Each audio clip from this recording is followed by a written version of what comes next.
Hebrew పత్రికలో నుండి 11వ అధ్యాయము 17, 19 కలిసి ఉన్నాయి, చదువుకుందాం. అబ్రాహాము శోధింపబడి విశ్వాసమును బట్టి ఇస్సాకును బలిగా అర్పించెను. ఎవడు ఆ వాగ్దానములు సంతోషముతో అంగీకరించెనో ఇస్సాకు వలనైనది నీ సంతానం అనబడును అని ఎవనితో చెప్పబడినో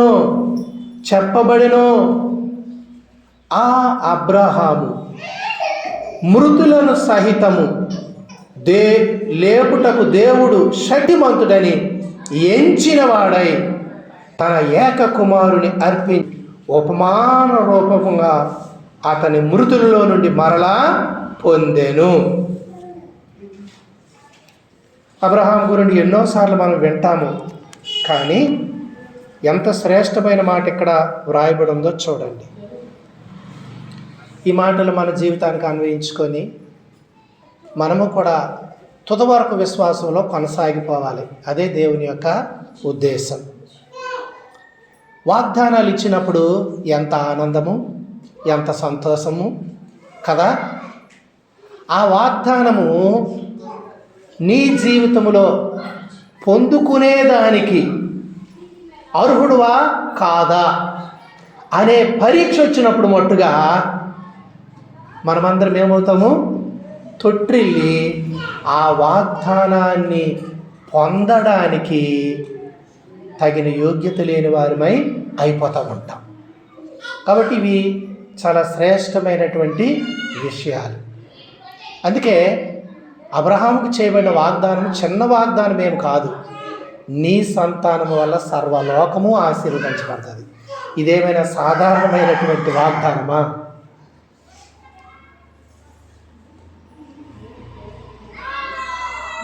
ఎవరు మోసే బరువు దేవుడు వారి మీద వేస్తే, ఎవరు వారి విశ్వాసాన్ని కాపాడుకోగలరో అట్టి విషయాల్లోనే పరిశోధించబడినప్పుడు వారు నిలవబడితే అట్టి విశ్వాసానికే వాళ్ళు ప్రతిఫలము పొందుతారు అన్నప్పుడు దేవుడేమీ అన్యాయస్తుడు కాడు. భౌతికంగా ఈ శరీరంలో ఉన్నప్పుడు నీ ఆలోచన నా ఆలోచన ఎలాగుంటుందంటే, నన్ను శోధించకు, శ్రమ పెట్టకు, నాకు బహుమానాలు బాగా కావాలి. ఇదే కదా మన అంతరంగము. దేవుని ఇంకా పూర్తిగా విశ్వాసంలోకి వెళ్తే ఎట్టి శ్రమ తీసుకొస్తాడు అని కూడా కొందరు విశ్వాసులు హృదయంలో భావించేటటువంటి విధానం ఉన్నది. నాయన చాలే, నేను నా భర్త నా పిల్లలు బాగుండాలి, ఈ కొద్ది విశ్వాసం తర్వాత ఎలాగోగల పరలోకంలో చేరిపోతే చాలే. ఇదే కాదు మన యొక్క ప్రార్థన, మన జీవితం. అబ్రహాంకి దేవుడు వాగ్దానం చేసినప్పుడు ఎవడు ఆ వాగ్దానములు సంతోషముతో అంగీకరించెనో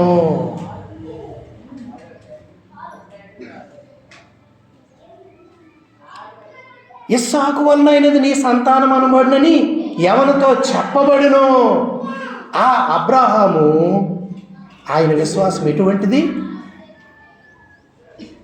ఆ విశ్వాసాన్ని బట్టి తన కుమారుని బలిపీఠం మీద అర్పించడానికి వెనుకంజ వెయ్యలేదు.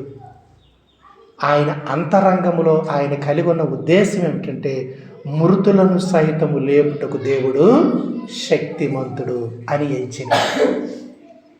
దేవుడు ఎవరో మనకు అర్థమైతే ఆ దేవుడు యుగ సమాప్తి వరకు మనకు తోడై ఉన్నాడని మనం విశ్వసిస్తే నడి సముద్రం మీద మనం నడుస్తాం. ఆ దేవుడు మనకు అర్థం కాకపోతే యార్దాన్లో అడుగు పెట్టడానికి వాళ్ళు ఏమయ్యారమ్మా? యార్దాన్లో అడుగు పెట్టడానికి ఎర్ర సముద్రాన్ని దేవుడు ఏం చేశాడు? పాయలుగా చేశాడు. ఎర్ర సముద్రాన్ని ఆరిపోయినట్లు చేశాడు. పొడి నేల మీద నడిపించాడు. మరి యార్దాన్ దగ్గరికి వచ్చి నేలలో దిగమన్నాడు దేవుడు. అప్పుడెందుకు మరి? అప్పుడు చేసిన దేవుడు ఇప్పుడు కూడా పాయలు చేయాలి కదా. హెబ్రీలు మరి యెహోషువ గ్రంథం అక్కడ దేవుని యొక్క వాక్యాన్ని మనము చూస్తాము. దేవుడు వారిని కనాను దేశానికి నడిపిస్తూ ఉన్నప్పుడు ఈ యోర్దానును దాటి వెళ్ళండి అని దేవుడు వారికి ఆజ్ఞాపించాడు.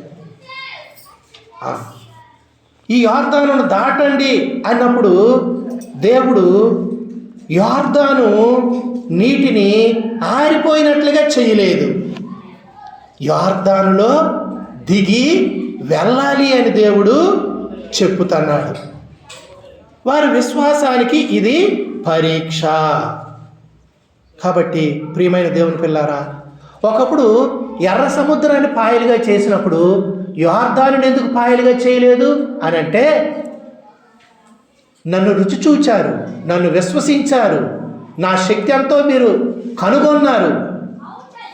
మోషే కర్ర చాపినప్పుడు ఎర్ర సముద్రం పాయలుగా చీలిపోయింది. అందరూ నడిచి వెళ్ళారు అవతలికి, పాటలు పాడారు. ఐగుప్తీయులు అలాగే చేయాలనుకుని నేట మునిగిపోయారు. శత్రువులు ఇశ్రాయేలు ప్రజల్ని చేరకుండా సముద్రంలో దేవుడు వారిని ముంచివేశాడు.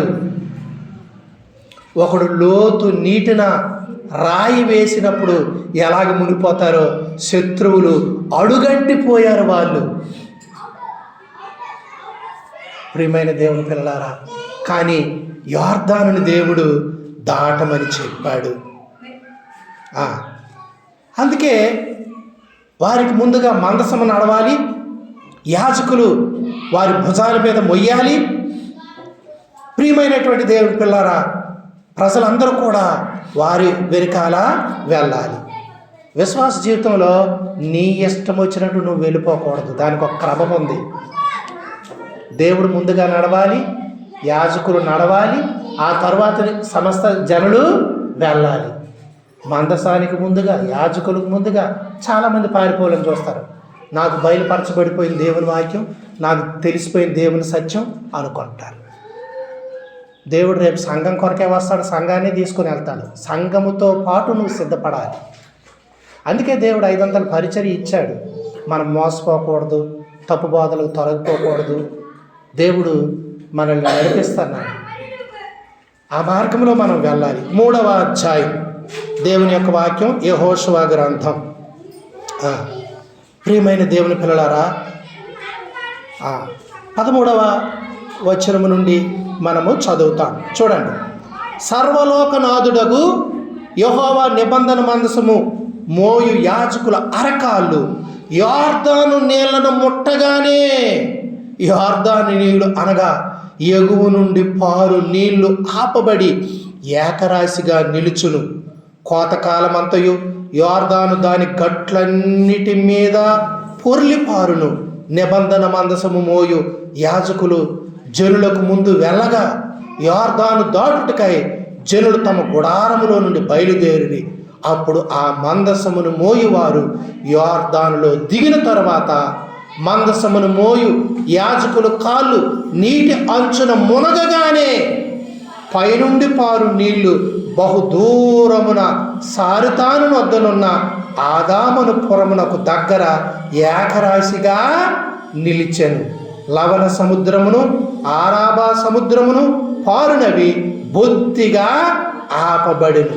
జనులు ఎరుకో ఎదుట దాటగా యెహోవా నిబంధన మందసము మోయు యాజకులు యోర్దాను మధ్య ఆరిన నేలను స్థిరముగా నిలిచిరి. జనులందరూ యోర్దానును దాటుట తొదముట్టు వరకు ఇశ్రాయేలీలందరూ ఆరిన నేల మీద దాటుచు వచ్చిరి. ప్రియమైన దేవుని పిల్లలారా, దేవుడు చేసిన అద్భుతం. మొదట యోర్దానుని దేవుడు ఆరిన నేలగా చేయలేదు. నీళ్లతోనే ఉన్నాయి, అందులోనే దిగాల. దిగితే అప్పుడు దేవుడు కార్యం చేస్తాడు. షద్రక్, మేషకు, అబేద్నెగోలు వారి విశ్వాసం పరీక్షించబడినప్పుడు అగ్నిగుండము 7 అంతలు చేయబడింది. అగ్నిగుండంలో వారిని పడవేయడానికి వెళ్ళిన వారు ఏమయ్యారు? చనిపోయారు. ఆ 7 అంతల మంట అగ్నిగుండము వెలుపుటకొచ్చి షద్రక్, మేషక్, అబేద్నెగోలుని పడవేసేటటువంటి వారిని దహించిందట. మరి ఆ గుండంలో పడిపోయిన వారి సంగతి ఏమవుతుంది? చెప్పండి. ఏమైందంటే వారి తల వెంట్రుకల్లో ఒక్కటి కూడా అగ్ని వాసన పట్టలేదట. 3 మనుషులు లేస్తే ఎందరు కనిపించారు? 4 కనిపించారు. 4వ వాని రూపము దేవతల రూపము. ఇంగ్లీష్ బైబిల్లో మరి సన్ ఆఫ్ గాడ్ అని రాయబడింది, దైవ కుమారుడు అని. అంటే దేవుని కుమారుడు వాళ్ళకు తోడుగా ఉన్నాడు. అక్కడి నుండి చూస్తున్నాడు రాజు. నెబుకద్నెజరు చూసి అంటున్నాడు, మీరు 3 కదా వేశారు, 4 నేను చూస్తున్నాను. 4వ వాని రూపము దేవతల రూపము వలె ఉన్నది అని చెప్పి, వారు దేవుని కొరకు విశ్వాసమందు సాక్షులై నిలబడినప్పుడు నెబుకద్నెజరు దేవుడు నమ్ముకున్నాడు. వాళ్ళు చెప్పిన బోధలకు కాదు, నీ విశ్వాసంలో నీవు సమాజం మధ్య నడుచుకుంటే అది చూసి నమ్ముతారు. రాజులకు సువార్త చెప్తే వింటారా? మోడీ గారికి, చంద్రబాబు గారికి, అర్థమైందమ్మా, మంత్రులకి, మినిస్టర్లకి, లేకపోతే జడ్జీలకి సువార్త చెప్తే అవలేమి వింటారా? వెళ్ళవయ్యా, నీ నమ్మకం మీద నువ్వు చూసుకోవయ్యా అంటారు. దేవుని చేత ఏర్పరచబడిన వారే ఆ సువార్తకు లోబడి విశ్వసిస్తారు. ఎంతోమంది ఉన్నారు రాజకీయ నాయకుల్లో. వాళ్ళు బయటికి గంభీరంగా వాళ్ళ ఇంట్లో ఈశ్వరుడు నమ్ముకున్న వాళ్ళు చాలామంది ఉన్నారు. అటువంటి కుటుంబాలు చాలా ఉన్నాయి. బయటికి చెప్పరు చాలామంది ఉన్నారు. ప్రభువుని ఎరిగిన వారు. ప్రియమైనటువంటి దేవుని పిల్లలారా, షద్రకు, మేషకు, అబేద్నెగోలకి వారి విశ్వాసం పరీక్షించబడింది. ఇక్కడ అబ్రహాము విశ్వాసము పరీక్షించబడింది. దానియేలు విశ్వాసము పరీక్షించబడింది. మీ దేవుడు సమస్త దేవతలకు దేవుడు అని చేతుల పైకి ఎత్తాడు నెబుకద్నెజరు. చూడండి దానియేలు గ్రంథం, దానియేలు గ్రంథము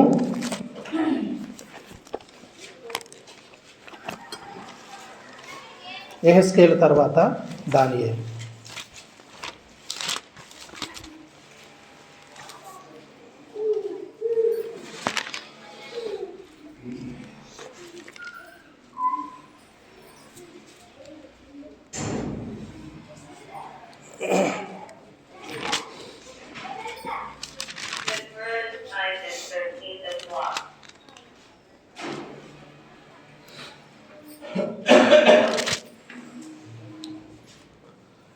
మూడవ అధ్యాయం 20వ వచనం నుండి, మరియు తమ సైన్యములో నుండి బలిష్ఠుల్లో కొందరిని పిలువనంపించి షద్రకు, మేషకు, అబేద్నెగోను బంధించి వేడిమి గల మండుచున్న ఆ గుండములో వేయడని ఆజ్ఞగా వారు వారి అంగీలను, నిలువుటంగీలను, పై వస్త్రములను, తక్కిన వస్త్రములను తీయకయే ఉన్న పాటున 3 వేడిమి కలిగి మండుచున్న ఆ గుండములో నడుమ పడవేసిరి. రాజాజ్ఞ తీవ్రమైనందునను, గుండము మిక్కిలి వేడిమి గలదైనందునను షద్రకు, మేషకు, అబేద్నెగోలను విసిరివేసిన ఆ మనుషులు అగ్ని జ్వాలల చోత కాల్చబడి చనిపోయిరి. షద్రకు, మేషకు, అబేద్నెగోను ఆ 3 మనుష్యులు బంధింపబడిన వారై వేడిమి కలిగి మండుచున్న ఆ గుండములో పడగా రాజు నెబుకద్నెజరు ఆశ్చర్యపడి తీవ్రముగా లేచి, మేము 3 మనుషులను బంధించి అగ్నిలో వేస్తేమి కదా అని తన మంత్రులను అడిగాను. వారు రాజా సత్యమే అని రాజుతో ప్రత్యుత్తరం ఇచ్చిరి. అందుకు రాజు, నేను 4 మనుషులు బంధకములు లేక అగ్నిలో సంచరించుట చూచుచున్నాను, వారికి హాని ఏమీ కలగలేదు. 4వ వాని రూపము దేవతల రూపమును పోలినదని వారికి ప్రత్యుత్తరం ఇచ్చాను. 26 అంతటి నెబుకద్నెజరు వేడిమి కలిగి మండుచున్న ఆ గుండము వాకిలి దగ్గరకు వచ్చి, షద్రకు, మేషకు, అబేద్నెగోను వారలారా, మహోన్నతుడకు దేవుని సేవకులారా, బయటికి వచ్చి నా యొద్దకు రండి అని పిలువగా షద్రకు, మేషకు, అబేద్నెగో ఆ అగ్నిలో నుండి బయటికి వచ్చిరి. అధిపతులు, సేనాధిపతులు, సంస్థానాధిపతులు, రాజు యొక్క ప్రధాన మంత్రులు కూడి వచ్చి ఆ మనుషులను పరీక్షించి వారి శరీరములకు అగ్ని ఏ హాని చేయకుంటుటయు, వారి తల వెంట్రుకల్లో ఒకటైనను కాలిపోకుంటుటయు, వారి వస్త్రములు చెడిపోకుండుటయు, అగ్ని వాసనైనను వారి దేహములకు తగలకుండుటయు చూచిరి. నెబుకద్నెజరు శద్రకు మేషకు అబేద్నెగోను వీరి దేవుడు పూజార్హుడు. ఆయన తన దూత నంపి తను ఆశ్రయించిన దాసులను రక్షించెను. వారు తమ దేవునికి గాక మరి ఏ దేవునికి నమస్కరింపకయు, ఏ దేవుని సేవింపకయు ఉందుమని తమ దేహములను అప్పగించి రాజు యొక్క ఆజ్ఞలను వ్యర్థపరిచిరి. కాగా నేను ఒక శాసనము నియమించుచున్నాను, ఏదనగా ఈ విధముగా రక్షించుటకు సమర్థుడగు దేవుడుగాక మరి ఏ దేవుడునూ లేడు. కాగా ఏ జనములో కానీ, రాష్ట్రములో కానీ, ఏ భాష మాట్లాడు వారిలో కానీ శద్రకు మేషకు అబేద్నెగో అను వారి దేవుని ఎవడు దూషించునో వాడు తుత్తునీయులుగా చేయబడును, వాని ఇల్లు ఎల్లప్పుడూ పెంట కుప్పగా ఉండునెను. అంతట నుండి రాజు శద్రకు మేషకు అబేద్నెగో అని వారిని బబులోను సంస్థానములో హెచ్చించెను. ప్రియమైన దేవుని పిల్లలారా, రాజు ఇచ్చినటువంటి సాక్ష్యం ఏమిటంటే, ఈ విధముగా రక్షించడానికి సమర్థుడు కలిగినటువంటి ఇంకే దేవుడు కూడా లేడు. దేవతలకు దేవుడు మీ దేవుడు. 28లో అంటాడు, వీరి దేవుడు పూజార్హుడు అని చెప్పాడు. కాబట్టి ప్రియమైన దేవుని పిల్లలారా, రాజు దేవుని నమ్మినాడు. ఆ దేవుడే గొప్పవాడని శాసనం చేశాడు. ఆ దేవునికి తప్ప ఇంకొకరికి నమస్కారం చేస్తే ఈ దేశంలో చట్టం ఏమిటంటే వారు తుత్తునీయులుగా చేయబడతారు. వారి ఇల్లు పెంట కుప్ప అయిపోతుంది. ఎందుకంటే తన్ను ఆశ్రయించిన వారిని రక్షించగలిగిన ఇటువంటి దేవుడు ఇంకెక్కడా కూడా లేడు అని చెప్పాడు. ఇది చరిత్ర. చరిత్ర అంటే కథ కాదు, చరిత్ర అంటే జరిగినది అని. అవునా కదా? బబులోను సామ్రాజ్యం భూమి మీద ఉందా లేదా? ఇప్పుడున్న ఇరాక్ బబులోన్ అనమాట. ఇరాక్ పట్టణం ఉందా? అదే బబులోను, ఒకప్పుడు బబులోను. కాబట్టి ప్రియమైనటువంటి దేవుని పిల్లరా, అక్కడ జరిగినటువంటి విధానం, అప్పుడు జరిగినటువంటివి, ఆ రాజుల కాలంలో దేవుని కొరకు నిలబడి ఒక పెద్ద ప్రతిమలు చేసి నమస్కారం చేయమంటే శద్రకు మేషకు అబేద్నెగో మాకు చింత లేదండి, మేము మొక్కమండి అనేవారు. పిచ్చోళ్ళారా, ఆ మండి గుండంలో వేయబడతారంటే వేసినా మాకు చింత లేదండి, మా దేవుడు రక్షిస్తాడు, రక్షించకపోతే చచ్చిపోతాం. అగ్ని ఎంతసేపు కాలుస్తుంది మనల్ని? మన ప్రాణం పోవడానికి ఏమి 6 గంటలు కావాలా? అగ్ని గుండంలో పడిస్తే ఎంతసేపు కావాలమ్మా? ఒకసారి మండుతాం, తర్వాత మంట తెలియదు, మనకేమీ తెలియదు, వేగంగా వెళ్ళిపోతాం దేవుని దగ్గరికి. అదే నువ్వు ఆ విగ్రహానికి మొక్కు కొన్నాళ్ళు బతికేవనుకో శాశ్వతంగా నరకంలో ఉంటావు. ఆ బాధలు ఎవడు భరిస్తాడు? అగ్ని ఆరదు, పురుగు రాదు. కాబట్టి నాలాంటి ముందు లైన్కే వెళ్ళిపోతాడు. బేగ పడియండి ఆయన, బేగ వెళ్ళిపోతాం అక్కడికి, వేగం పడియండి, వేగం వెళ్ళిపోతాం అక్కడికి. మరెందుకు శ్రమ? అది వేగం వెళ్ళిపోవచ్చు దేవుని దగ్గర. యుగ యుగాలు అక్కడెవడు కాలుతాడు. యుగ యుగ కాలే బదులు ఓకేనండి సిద్ధం, ముందు లైన్లో పడిపోవడం మేలు. ఎంతసేపు? ఎక్కువసేపు ఉండదు శ్రమ. చూసిన వాళ్ళు నాయన బాబు అని ఏడుస్తారు, కానీ మంటల్లోకి వెళ్ళిపోయినోడికి వాడికి ఏం బాధ ఉండదు. కొద్ది నిమిషాలే. ఏ ప్రమాదమైన అకస్మాత్తుగా వచ్చింది అయినా చచ్చిన వారికి పెద్ద బాధ ఉండదు. ఏ ప్రమాదమైన, ఎటువంటి ప్రమాదమైన చచ్చిన వారికి ఎక్కువ బాధ ఉండదు. ఒక్క క్షణమే అది, వెంటనే దేవుడు తీసుకెళ్ళిపోతాడు. ఈ శద్రకు మేషకు జీవితంలో దేవుడు గొప్ప అద్భుతం చేశాడు. వీరొక్కరి జీవితంలోనైనా అద్భుతం కాదు. ఎందుకు దేవుడు రాయించాడంటే ఇవన్నీ విశ్వాస వీరుల్ని మన ముందు ఉంచి, నువ్వు విశ్వాస విషయంలో రాజీ పడకు, నీ విశ్వాసంతో అడుగు ముందుకే.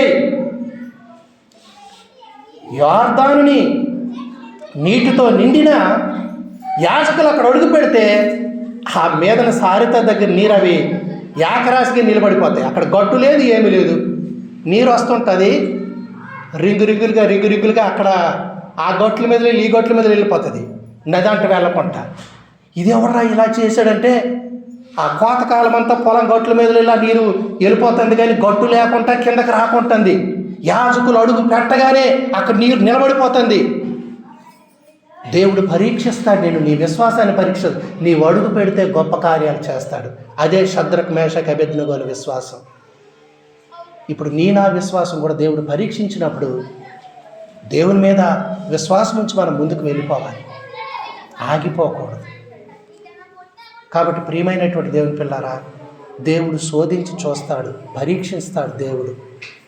అంటే ఇక్కడ వాక్యంలో రాయబడ్డది, ఏమని రాయబడ్డది? 17వ వచనంలో అబ్రహామును శోధించెను. 11వ అధ్యాయము హెబ్రీ పత్రిక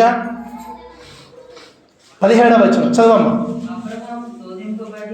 అబ్రహాము శోధింపబడి. అబ్రహాం శోధింపబడ్డా? అబ్రహాం శోధించబడలేదు, అబ్రహాము పరిశోధించబడ్డాడు. ఎంత విశ్వాసం ఉందని దేవుడు పరీక్షించాడు. ఎవరు శోధించబడతారు? అపవాది శోధిస్తాడు. ఎవరు శోధించబడతారు? దురాశలో ఉన్నవారిని అపవాది శోధిస్తాడు. కొన్ని అలాగూ బైబిల్లో ఏమయ్యంటే చిన్న చిన్న మిస్టేక్స్ తర్జుమాలోకి వచ్చాయి. అది కాబట్టి యాకోబు పత్రికలో ఒక మాట చూస్తాం మనం. ఏం చూస్తాము? ప్రతివాడు తన దురాశలు బట్టి శోధించబడతాడట. 14వ వచనం చదవండి, 1వ అధ్యాయం. ప్రతివాడును తన స్వకీయమైన దురాశల చేత ఏడ్వబడి మరులు కొల్పబడిన వాడై శోధింపబడును. ఇది శోధన అంటే. నీకు కొన్ని దురాశలు ఉన్నాయి, ఆ దురాశలు తాత్కాలికంగా నువ్వు చేయడం లేదు, కానీ ఆ దురాశలు నీలోనే గూడు కట్టుకొని ఉన్నాయి. అప్పుడప్పుడు సైతాన్ వచ్చి, గురువుగారు కైనే వేస్తారేటండి అని అడుగుతాడు. నా జేబులు లేదు కదంత, పక్కోడి జేబులో ధర తీసుకోండి అంటే ఏది ఎవరు? నేను చాలామందిని చూశాను, ఏది అనగానే పొట్లం తీసి పక్కోళ్ళకి ఇస్తాను రా. అరే వీళ్ళది వాళ్ళకి ఇచ్చేస్తాను రేటర్ అంటే వాళ్ళది వీళ్ళకి కూడా ఇస్తారనమాట. ఏవి ఇచ్చుకోరు, కానీ తాగుబోతులకు దుకాణం దగ్గర మందు అరువు ఇస్తారు. అర్థమైందా? స్నేహితుడు ఇంకొక స్నేహితుడికి ఇప్పిస్తాడు, ఆ స్నేహితుడి జేబులో డబ్బులు ఉంటే ఈ స్నేహితుడికి ఇప్పిస్తాడు. కాబట్టి ఇల్లు బియ్యం లేక కరువుతో ఉందంటే నువ్వు చూసుకో, మనం తెచ్చినాను, మరి మీరు తినేస్తుంది నేనేటి చేస్తానని భర్త అంటాడు. సాయంత్రానికి మందు లేకపోతే మటు స్నేహితుడి దగ్గర నుండి తీసుకుంటాడు. చూడండి ఎలాగుంది. మనలో ఉన్న దురాశలు కప్పిపెట్టినంత మాత్రాన మనం నీతిమంతులు కాదు. ఆ దురాశలు ఏదో ఒకరోజు ఏమవుతాయి? బయటపడతాయి. దావీదు దేవుని సేవించాడు, ఆరాధించాడు, పొగిడాడు, కానీ బెత్షెబా విషయంలో శోధించబడినప్పుడు ఆయన పాపంలో పడిపోయాడు. ఆ ఒక్కసారి ఇంకెప్పుడు ఆయన అలా చేయలేదని దైవవాక్యంలో చెప్పబడింది. కాబట్టి మన జీవితంలో కూడా ఒక స్థిరమైనటువంటి స్థితికి రావాలి. ఆయన మనల్ని పరిశోధించినప్పుడు మనల్ని తెలుసుకుంటాడు ఆయన. కీర్తన 26 అక్కడ దేవుని యొక్క వాక్యాన్ని మనం చూసినప్పుడు భక్తుడు ఇదే విషయము తెలియచేస్తాడు. 2వ వచనం, యెహోవా నన్ను పరిశీలించుము, నన్ను పరీక్షించుము, నా అంతరింద్రియములను నా హృదయమును పరిశోధించుము.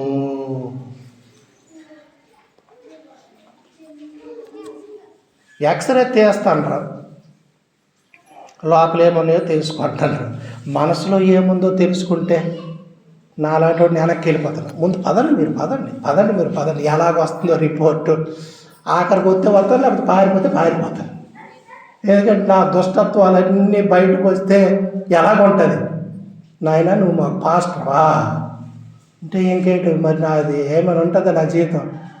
అటు పారిపోయి మరి రాను నేను, అంతే కదా. ఎంత ధైర్యంగా అంటున్నాడు, నన్ను పరిశీలించుము, నన్ను పరీక్షించు, నా అంతరింద్రియము నా హృదయమును పరిశోధించు అంటున్నాడు. నీ కృప నా కనుల ఎదుటే ఉంచుకున్నాను, నీ సత్యాన్ని అనుసరించే నడుచుకొనిచున్నాను. కాబట్టి నేను ఒక తీర్మానం తీసుకున్నాను, లోకస్తులతో నేను మళ్ళా సాంగత్యము చేయను. పనికి మాలిన వారితో, దేవునికి హేయమైనవన్నీ చేసిన వాళ్ళతో నాకేం పొందు? దుష్టులతో, దుర్మార్గులతో, లేకపోతే నరహంతకులతో, వ్యభిచారులతో, త్రాగుబోతులతో, వేషధారులతో ఏమి పొందు అంటున్నాడు. అలాగా దేవుని కృప మీద ఆధారపడ్డాడు కాబట్టి లోకము నుండి సెపరేట్ చేసుకుని దేవుని సత్యాన్ని అనుసరించి నడుచుకోవడానికి తీర్మానం చేసుకున్నాడు. కాబట్టి ఈ మాటలు పలుకుతున్నాడు. వేషధారులు, పనికిమాలతో సాంగత్యం, వేషధారులతో పొందు చేయను, దుష్టుల సంఘం నాకు అసహ్యం, భక్తిహీనులతో సాంగత్యము చేయి, నిర్దోషులను నా చేతులు కడుక్కొందును అంటున్నాడు. ఇప్పుడు నీ బలిపీఠం దగ్గరకు వచ్చి ప్రదక్షిణం చేస్తాను, నీకు కృతజ్ఞతలు చెల్లిస్తాను, నీవు చేసిన ఆశ్చర్య కార్యాలు వివరిస్తాను. నీ నివాస మందిరంలో నీ తేజోమహిమ నిలుసు స్థలంనే ప్రేమిస్తాను. పాపులతో నా ప్రాణము చేర్చుకో, నరహంతకులతో నా జీవము చేర్చుకో. వారి చేతిలో దుష్కార్యములు కలవు, వారి కుడి చేయి లంచముతో నిండింది. నేను యథార్థవంతుడై నడుచుకొనిచున్నాను. నన్ను విమోచించు, నన్ను కరుణింపు. సమభూమిలో నా పాదములు నిలిపి ఉన్నాను, సమాజములో యెహోవాను స్తుతించదు. ఇది తన జీవితం. దావీదు యథార్థవంతుడై ప్రవర్తిస్తున్నాను అని చెప్పి దేవుని దగ్గర తన జీవితాన్ని, తను ఒకప్పుడు చెడిపోయి పడిపోయి నాశనకరమైన ఊపిలోకి వెళ్ళిపోయిన తన జీవితం దేవుడు ఎలాగా నిలబెట్టాడో, తన నోట స్తుతిగీతం పలికించాడో, భక్తిహీనులు ఎదుట అందరూ చూసి దేవుణ్ణి ఎలాగో అతను బట్టి భక్తిహీనులు మరి దేవుని యందు భయభక్తులు కలిగి యెహోవాను మరి సేవిస్తారు. ఇది చూసి అనేకులు చూచి,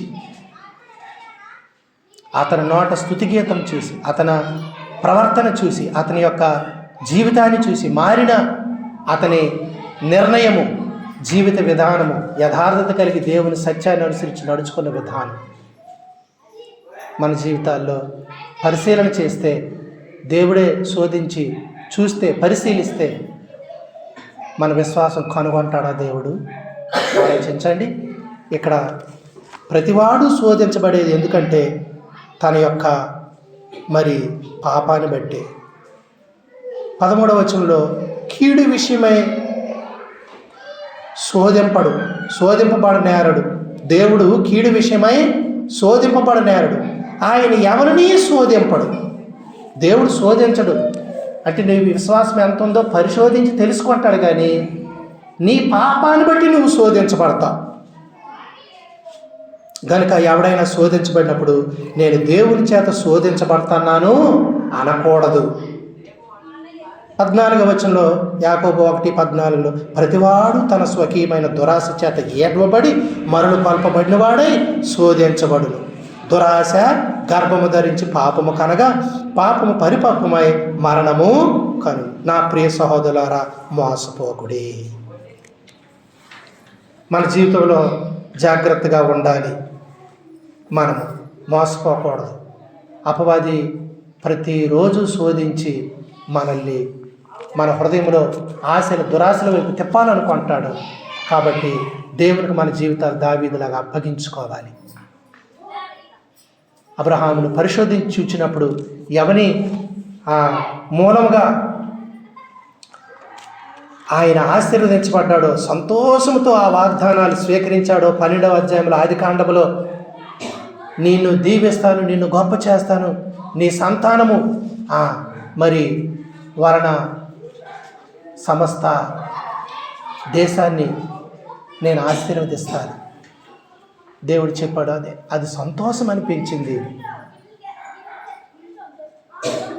అయితే దేవుడు దేవుని మూలంగా పొందిన అబ్రహామును దేవుడు పరిశోధించినప్పుడు 22 ఆదికాండములో అక్కడ అదే మాట వ్రాయబడి ఉంటుంది. దేవుడు పరిశోధించాడు అని రాయబడుతుంది. తన ఏకైక కుమారుని ఇవ్వడానికి ఆయన వెనుకంజ వెయ్యలేదు. ఎందుకు? దేవుని నమ్మాడు. దేవుడు వాగ్దానం చేశాడు, వాగ్దానం తప్పిపోడు. దేవుడు మృతులను సహా లేపడానికి ఆయన శక్తి కలిగిన వాడు. ఎందుకంటే ఆయన వాగ్దానం ఎప్పుడైనా జరిగి తీరుతుంది. చదవండి 22:1. ఆ సంగతులు జరిగిన తర్వాత దేవుడు అబ్రహామును పరిశోధించెను అని రాయబడింది. పరిశోధించెను. దేవుని బలంలోకి వెళ్ళడానికి ముందుగా మన జీవితాలు కూడా దేవుడు మరి నీ అంతరంగం ఏమిటి, నీ ఆలోచన ఏమిటి, నీ జీవితం ఏమిటి, ఏదో వచ్చి సరి అయిన సిద్ధపాటు లేకుండానే తీసుకుని వెళ్ళి అవతలకి వెళ్ళి మరలా శోధించబడి పడిపోయి దేవునికి విరోధంగానే మనం ఉండకూడదు. ఒక స్థిరమైన జీవితాలు మనకు ఉండాలి. దేవుడు కోరుతా ఉన్నాడు. అబ్రహాము వాగ్దానం చేసిన దేవుడు నమ్మదగిన వాడు కాబట్టి ఆ వాగ్దానము ఎలాగైతే సంతోషముగా స్వీకరించాడో ఆ వాగ్దానానికి పరీక్ష వచ్చినప్పుడు కూడా సంతోషంగా అప్పగించడానికి నిలవబడ్డాడు. అందుకే అబ్రహాము విశ్వాసులకు తండ్రి అయినాడు. అతని సంతానం ద్వారా సమస్త లోక ప్రజలు కూడా ఆశీర్వదించబడిన వారు అయినారు. ఆ మాట చదివినప్పుడు ఎంత ఆనందంగా ఉందో చూడండి. మరొకసారి మనము 17వ వచనం చదివి ముగిస్తాం. చూడండి 11, 17. హెబ్రీ. అబ్రహాము శోధింపబడి విశ్వాసమును బట్టి ఇస్సాకును బలిగా అర్పించెను. ఎవడు ఆ వాగ్దానములు సంతోషముతో అంగీకరించెను. ఇస్సాకు వలన నీ సంతానం అనబడునని ఎవరితో చెప్పబడునో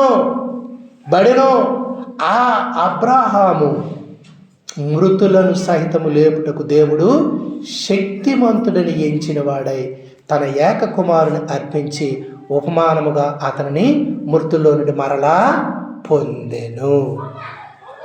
ఇప్పుడు దేవుని బలంలోకి వెళ్తున్నటువంటి నిన్ను నన్ను పరిశుద్ధాత్మ దేవుడు ఏమి చేయమని కోరేడు తన వాక్యంలో నుండి? ప్రతివాడు తను తాను పరీక్షించుకొనవలెను. అప్పుడు ఇతరుల బట్టి కాదు, నిన్ను బట్టి నీకే సంతోషం కలుగుతుంది. నేను ఈ రీతిగా ఉన్నాను, ఈ రీతిగా నేను జీవిస్తున్నాను,